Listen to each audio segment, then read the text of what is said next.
Assalamualaikum warahmatullahi wabarakatuh. Selamat pagi pemirsa. Berjumpa lagi di Hidup Sehat bersama saya Sabrina Raisa dan saya Indra Bekti. Tentunya senang sekali bisa menemani Anda. Mudah-mudahan Anda duduk manis di situ langsung mendapatkan pencerahan tentang kehidupan yang buat kita menjadi lebih sehat lagi. Amin. Di Hidup Sehat. Betul. Nih Kak Bekti, kita kan bernafas menggunakan paru-paru ya. Pasti dong. Pertukaran gas antara oksigen dan karbon dioksida. Kalau misalnya kenapa paru-parunya itu bisa berakibat kritis atau fatal nih Kak Bekti. Wah, iya betul banget kan. Ini aja COVID kan? aja bisa paru-paru kena kan? Betul. Bisa jadi parah ya kan? Betul, karena itu salah satu organ yang vital. Betul. Nah, hari ini kita akan bahasnya bersama dengan Dr. Prasetno Hadi, spesialis paru konsultan. Selamat pagi, dokter. Selamat pagi, Mbak Sasa.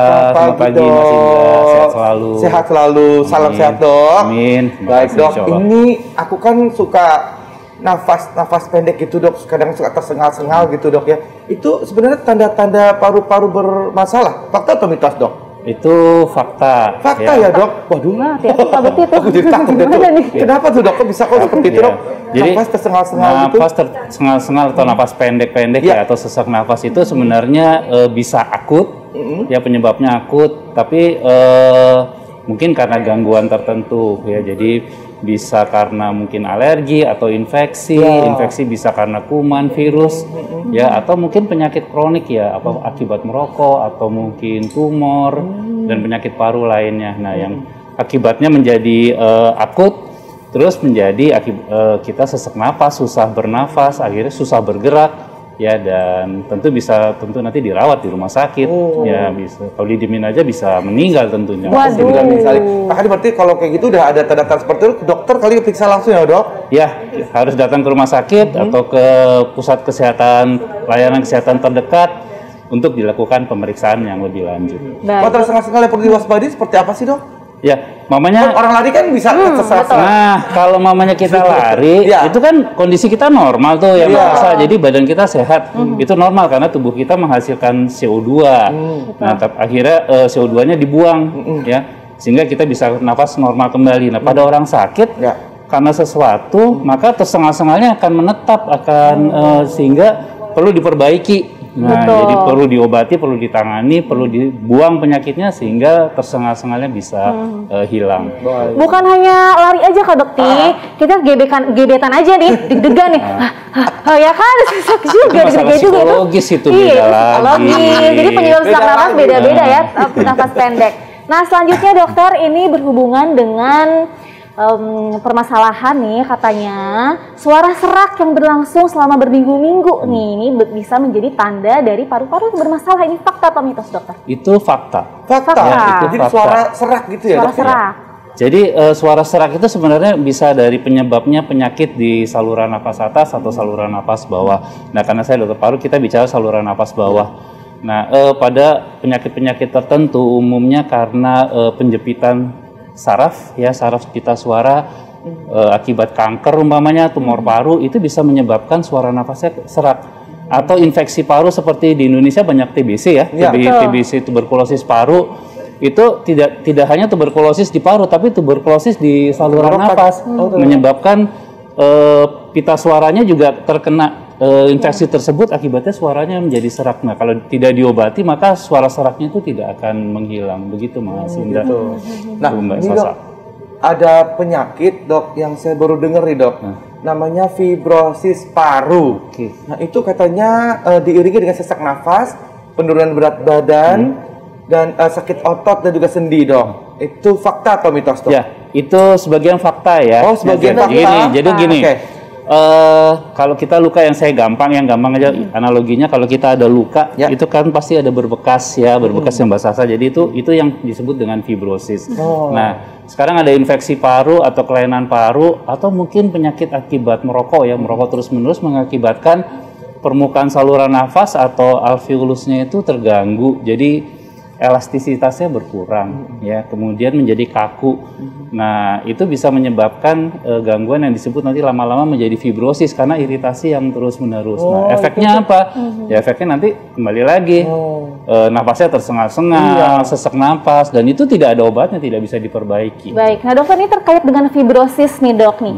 Katanya bisa menyebabkan gagal jantung nih. Kita luruskan, dok. Fakta atau mitos? Ya, itu fakta ya. Fakta. Oh, fakta juga. kenapa fibrosis menjadi apa namanya pencetus atau gangguan jantung? Tapi penyebabnya tidak langsung orang kena fibrosis jadi apa gangguan jantung. Jadi apa namanya kerusakan paru tersebut ya menyebabkan gangguan pernafasan ya. Tadi kan sesak. Nah sesaknya kan kronis terus menerus. Akibatnya aliran darah atau suplai oksigen ke dalam tubuh terganggu sehingga kerja jantung menjadi berat. Kalau kerja jantung menjadi berat dan terus-menerus seperti itu, maka akibatnya terjadi yang disebut dengan gagal jantung atau heart failure. Kalau didiamkan saja tentu parunya rusak, jantungnya pun juga rusak. Nanti ada keluhan-keluhan lain seperti kakinya bengkak, perutnya menjadi buncit, asites dan sebagainya. Jadi komplikasinya ya dok komplikasi ya, jika dari tidak fibrosis ditangani tersebut tidak fibrosis ditangani itu. dengan baik. Nah, kalau pengobatan fibrosis itu berbeda nggak sih dok dengan penanganan dengan permasalahan yang lain gitu dok? Misalnya maksudnya kayak misalkan gitu, dok, infeksi apakah sama harus dikasih antibiotika atau gimana sih caranya gitu? Nah, fibrosis itu adalah perjalanan penyakit lanjut yang tidak kita bisa tangani dengan baik. Jadi namanya gini. Di Indonesia paling banyak tuh tuberkulosis ya, TBC paru ya. Jadi kalau kita tidak tangani TB parunya dengan baik pada saat awal dan pengobatannya tidak baik, maka seperti saya di rumah sakit itu banyak orang yang parunya rusak benar-benar ya, satu paru rusak. Ya, nah itu nggak bisa diperbaiki lagi, obatnya tidak ada. Meskipun kalau diobati TB-nya kumannya hilang, kumannya bersih, tapi fibrosisnya akan menetap gitu. Seperti itu. Jadi obatnya sangat tidak ada. Kebetulan kan sekarang kita lagi ada berita duka ya, kita lagi berduka yaitu karena kemarin ada Gunung Semeru yang erupsi. Nah ini juga fakta atau mitos dokter, paparan abu. Nah ini katanya dapat menyebabkan paru-paru menjadi bermasalah dokter. Tapi jangan dijawab dokter, pemirsa jangan kemana-mana, tetap di Hidup Sehat. Terima kasih Anda masih bersama kami di Hidup Sehat. Nah, tadi ada yang belum dijawab kan ya? Betul. Terkait dengan abu nih tadi. Betul. Abu itu dapat menyebabkan masalah pada paru-paru, dokter. Fakta atau mitos, dok? Itu fakta ya, Mbak Sasa. Ya. Jadi penjelasannya seperti ini. Jadi kalau ada ini kita bicara gunung meletus nih ya, erupsi gunung. Jadi penyebabnya bisa langsung atau tidak langsung. Kalau kita lihat yang terjadi saat ini bisa langsung karena kita tahu debu dari atau lava ya, letusan lava itu menghasilkan satu asam. Yang kedua itu debunya langsung. Nah, jadi yang kalau dia dekat dengan tempat atau erupsi tadi, maka tentu terhirup langsung. Ya, panas ya, dia awan panas atau suhu panas tentu menyebabkan kerusakan di saluran napas ya, tentu menyebabkan langsung kematian. Tapi yang berikutnya adalah yang orang yang jauh, yang terkena terpajan terus menerus ya, akibatnya akan kerusakannya akan menjadi makin lama makin kronik. Tapi itu bisa dicegah kalau menggunakan masker yang paling mudah, kemudian tidak keluar rumah ya, kemudian menjauhi lokasi dari letusan tersebut. Jadi dan asap itu atau panas tersebut, debu itu bentukan kecil ukurannya ya, ada yang partikel ya, ada yang ukurannya mikron, ada yang kurang dari 10, 2,5 sampai 10 seperti itu. Nah, tergantung nanti masuknya ke dalam saluran nafas, dia akan berhenti di mana, atau kalau sangat kecil dia sampai di bagian paru yang disebut alveolus sehingga menyebabkan pertukaran oksigen dan CO2. Tambah lagi nanti zat-zat kimia yang ada di zat-zat beracun dari erupsi tersebut. Kalau terhirup langsung tentu bisa menyebabkan kematian. Ini kan mau nggak mau kan dok, ini para pengungsi warga yang mungkin saat ini menjadi korban gitu di pengungsian ini dok, itu kan terpapar dok gitu ya. Nah itu apa yang mesti mereka lakukan secara darurat dok, supaya maksudnya terhindar atau mungkin kalau memang sudah terhirup gitu ya dari penyakit paru yang bermasalah nantinya dok.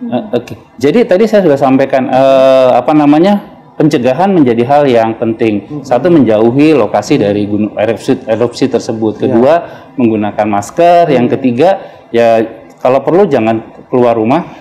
Ya, yang paling penting. Kemudian ya kalau mamanya ada keluhan, segera datang ke pusat pelayanan kesehatan atau puskesmas terdekat. Jadi kalau secara darurat kita langsung menggunakan masker, kemudian menjauhi lokasinya, dan juga mungkin kalau misalnya memang sudah ada yang merasa sesak itu langsung ke dokter aja, siapa tahu langsung ada diberikan pengobatan ya dok. Iya betul. Baik. Selanjutnya dokter, fakta mitos selanjutnya dokter.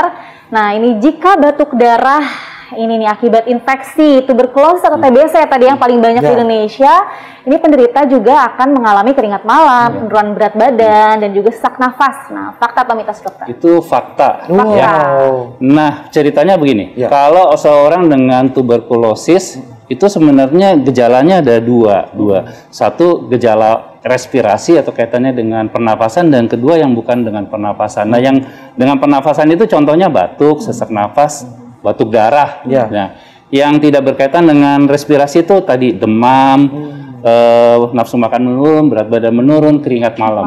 Nah, jadi itu dua hal yang berbeda. Nah, kenapa terjadi batuk darah? Infeksi yang terus-menerus akan menyebabkan terbentuknya fibrosis tadi. Kerusakan akibatnya kerusakan di pembuluh darah. Nah, pembuluh darah mudah pecah, terjadilah batuk darah. Nah, itu bisa diatasi, tapi tergantung dari luasnya kelainan atau juga banyaknya batuk darah. Kalau batuk darahnya masif, banyak, lebih dari setengah liter, mamanya 500 cc, itu bisa mengancam jiwa. Saya ada beberapa kasus dan saya paling ingat, itu menyebabkan sumbatan di saluran nafas yang besar, bisa menyebabkan kematian. Kita nggak bisa tolong tuh, bahkan dokter bedah pun kalau sudah batuk darah, sudah beku di sini, mereka pun kadang-kadang nggak bisa tolong. Jadi batuk darah itu satu hal yang berbahaya ya, dok. gitu. Jadi jangan dianggap sepele ya. Kalau ternyata ada batuk darah sesedikit apapun ya batuk itu, harus segera konsultasi ke dokter. Ya, betul sekali. Nah dok, tadi sempat mengatakan bahwa atau menyebutnya fibrosis lagi nih dok. Nah, kerusakan paru-paru katanya akibat fibrosis itu tidak dapat diperbaiki. Fakta atau mitos dok? Ya, itu fakta ya. Fakta ya, dok. Ya, sama dengan seperti kita kalau ada luka di sini kan ada bekasnya ya, nggak bisa diperbaiki, mau dikasih salep apapun ya tetap berbekas kan gitu. Betul, dok. Gitu. Jadi apalagi kalau di paru kita kalau rusak maka susah sekali diobati dan tidak ada obatnya. Boleh dikatakan tidak ada obatnya. Kalaupun ada, itu mahal dan tidak efektif untuk mengobati fibrosis. Dan pastinya kalau sudah fibrosis, fungsinya juga jadi keganggu. Betul, kalau fungsi parunya akan menurun. Fungsinya menurun. Gitu. Baik dok. Jadi Ini ada fakta mitos satu lagi dok. Masih semangat ya dok? Semangat selalu. Pembekakan dan nyeri yang terjadi pada salah satu kaki itu adalah tanda paru-paru bermasalah. Fakta atau mitos? Ya, itu mungkin sebagian fakta ya. Sebagian fakta. Jadi kalau saya sih pengalaman, kalau kaitannya tadi saya sudah cerita biasanya dengan gangguan fibrosis ya, atau kemudian diikuti dengan gangguan jantung yang terus-menerus, maka kemungkinan terjadi pembengkakan jantung. Aliran jantung terjadi terganggu. Ya, bisa terjadi salah satu atau kedua tungkai, ini tungkai bawah kaki itu membengkak. Kenapa? Karena aliran darah ke parunya juga terganggu, sehingga terjadi pembengkakan atau mungkin disertai dengan nyeri sendi. Gitu. Begitu. Jadi terjadinya tuh waktunya lama ya dok nggak ya. langsung Jadi sekali. Orang kaki bengkak apakah paru ya mesti dicari dulu. Ya, terus kemudian nyeri sendi, penyebabnya juga banyak, ada artritis atau apa, rematik atau dan sebagainya kan.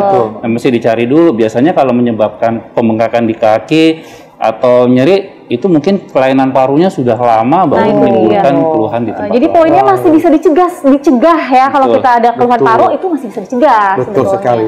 Nah, baiknya tipsnya boleh dok nih dok, supaya kita bisa terhindar dari paru-paru bermasalah, kemudian tahu cara penanganan seperti apa dok, monggo dok. Terima kasih Mas Indra, Mbak Sal. Jadi satu, hidup sehat penting. Jadi ada gerakan masyarakat untuk hidup sehat. Untuk yang merokok, segera berhentilah merokok. Ya, kemudian janganlah pernah memulai merokok. Kemudian untuk usia-usia seperti kita, setiap tahun mulailah untuk check up, ya, pergi ke dokter, kemudian melakukan ronsen.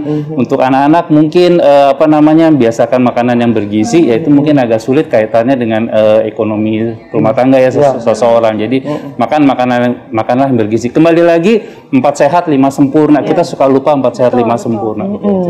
Jadi makanan yang bergizi, pola hidup sehat itu balik lagi ya. Iya. Mencegah lebih baik daripada mengobati. Mengobati mahal. Baik, terima kasih banyak. Mbak Sasa, sehat selalu. Nah, pemirsa, kita masih mempunyai sejumlah informasi kesehatan lainnya. Tetaplah bersama kami di Hidup Sehat.